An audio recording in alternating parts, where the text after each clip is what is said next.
ventilatorja, ki se ga uporablja za zdravljenje dihalne odpovedi v enotah intenzivne terapije. Torej, pacient, ki potrebuje pomoč za dihanje, se ga pač vstavi cevko v dihalna pota in se ga potem predihuje z različnimi tipi ventilacije. Odvisno od bolezenskega stanja, ki je privedel, da pacient rabi pomoč za dihanje. To je model, zelo enostaven model pljuč, kjer se vidi, da je ventilator prek tubusa oziroma cevke, ki je vstavljena v dihalna pota, povezan z dihalnim sistemom pacienta, ki ponazarjajo tako desno kot levo pljučno krilo. In vidi se, kako se med vdihom pljuča napihnejo, med izdihom pa kolabirajo.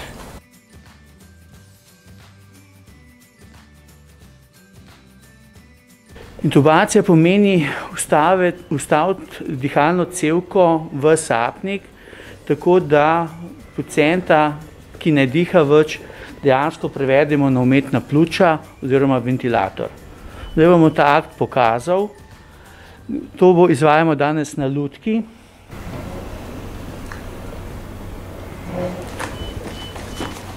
To je laringoskop, ki nam omogoča vpogled v zgornja dihalna pota.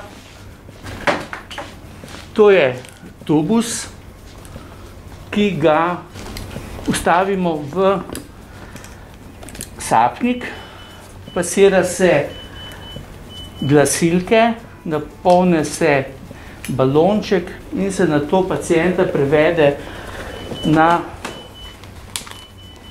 ventilator.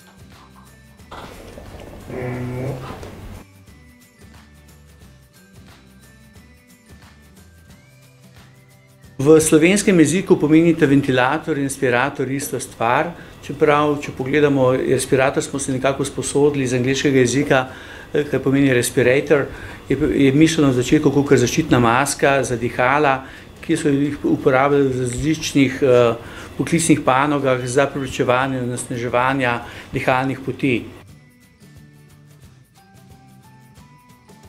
Je sestavljen iz monitorjega, ki dobijate podatke, kaj se dejansko dogaja med mehanskim predihovanjem samega pacienta. Tukaj spodaj pa vidite meh, ki ob aktivaciji ventilatorja začne vpihovati zrak skozi dihalne cevi, ki pridejo potem v tubus, ki je predhodno vstavljen v sapnik in kako se vam potem predihujete tako leva in desna pljuča.